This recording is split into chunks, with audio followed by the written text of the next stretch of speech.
Hey guys, make sure to subscribe and hit that notification bell to be updated every time I make a new video. Thanks, let's begin. If you'd like to support the channel even further, hit that join button next to the Horror Shark icon and join the channel for as little as $1.99 a month.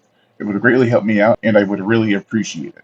You can get perks, so definitely check it out and let's get started. It's easy to see why this became a phenomenon.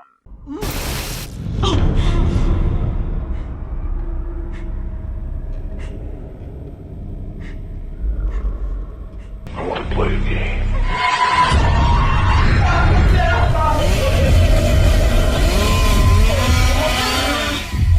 Saw.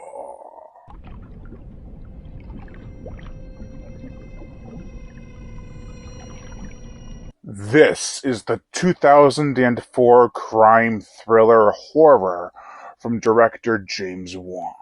The plot. When two men wake up trapped in a dingy bathroom with shackles on their ankles, they obviously have questions. However, the time is ticking and the saws are getting rustier. There is a game that needs to be played, and will anyone win it? As I've said in a couple of my other videos in the past, I watched this movie with Mumster, my mom, for her first time a bit ago, and she was enthralled with this film. On the edge of her seat, jumping around and screaming. I hadn't ever seen my mother that into a movie so much as in Saw. I just wish I got it on camera. But that's just the thing about Saw. Everything about it screams iconic. It's engaging, thrilling, interesting, scary, and on top of it all, quite brilliant. The idea of having two men trapped in a room trying to figure out why they're there and how to solve it is simply yet brilliant. A lot of people at the time actually considered this to be one of the only films to take place entirely in one room. Not true.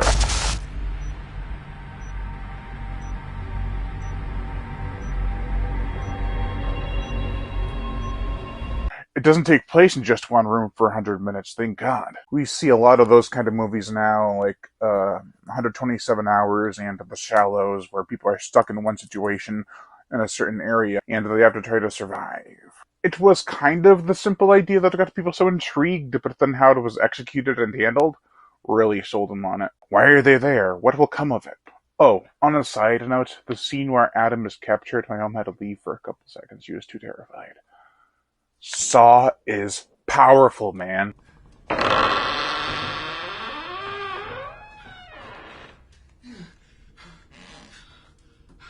Leigh Whannell, who wrote Saw and the Insidious movies, and even directed one of those, is actually a pretty good writer. I'm surprised. Not because he's a good writer, but because he can also act, direct, multi-talented. Let's get into those characters, shall we? Adam is a photographer, and his companion on the other side of the room is Dr. Lawrence Gordon, played by Cary Elwes from The Princess Bride. They both have their secrets, and it's executed quite brilliantly. I remember watching this for the first time back in 2005, I think. It was shortly after it was released. And being shocked at every twist and turn. Every revelation has a repercussion. David Tabb, played by Danny Glover from Lethal Weapon 1-4 and Predator 2, is the detective turned determined by his obsession with tracking down A1 Jigsaw. One of the other minor characters, Amanda, played by Shawnee Smith from 1988's The Blob, only has one scene. And, wow, what a scene. She's basically stuck in a reverse bear trap. It's shocking, to say the least.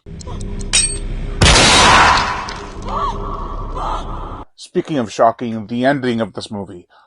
Whew! Much like myself when I first saw it, my mom was dead quiet when that happened. She was just like... Then when it all came crashing down on her, she's like, oh my God.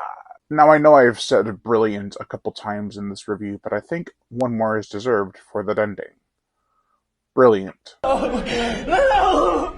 Don't leave me! There is one sort of flaw, if it even is a flaw, because we don't know if it's poison or not. He could have just been sitting in some fake blood. It might have not been poison at all. But then it would kind of not work on Adam if that were the case. Because if he has to give him the poison from the blood, what? I have to die. I'm sorry. There are also a couple of off-putting line deliveries where I feel it wasn't acted as well as it could have been, but it kind of shows the charm of this low-budget affair. It cost $1,200,000 to make, and it grossed over $100 million. It was impressive. It wasn't the first film to bank off a big box office on a low budget, but it still grew a franchise that is still going strong today with the new Saw 10. The series became infamous, notorious for its traps and torture devices. Let's get into that, shall we? The gore, the effects. The twist was impressive, and so are the traps. A couple of them were undefeatable and quite unfair. Actually, there's a few of them. Another had a chance that was slim, but possible, I guess. While the last one, it was so easy. It did show the trap's range and difficulty. It could have been amped up more for the person with a darker past. However, I feel that if it was amped up that much, Jigsaw didn't want you to win. The torture in the film is not as graphic as in later films. There's some gore, but not too much. Much like the original Texas Chainsaw Massacre, it's built up to be a gore fest, but it's not really that. It's probably got about a jug of blood more than the 1974's The Texas Chainsaw Massacre. Most of Saw is just gross, given the unsettling tone.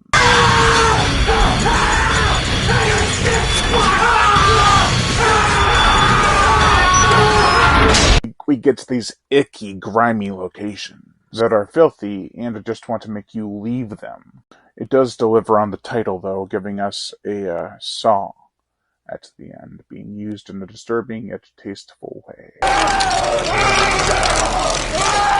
The motion picture soundtrack Charlie Clouser, who also composed all the Saw movies, the collection, as well as some other great stuff, composed some excellent and iconic music here.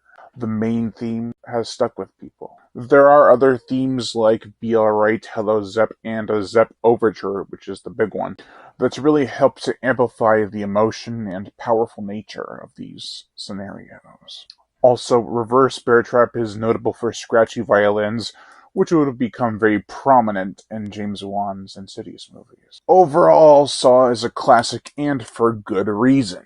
What James Wan and Leigh Whannell brought to the table was style and substance. It really grabs your attention despite some limitations. The acting is a bit off sometimes, and the cinematography, while perfect for the grime, has editing that butchers it. It was kind of cool in the 2000s, but it's seriously dated now.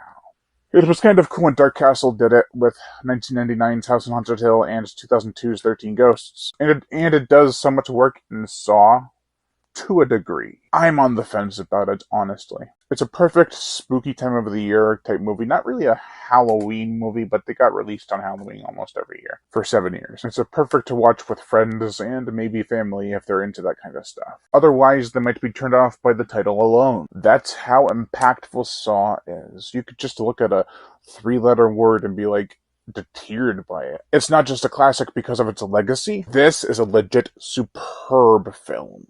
If my mom loves it, you'll probably love it too. She's like, I never knew it was like that. That's not to say she's hard to please. I just never saw her act the way she did when she saw.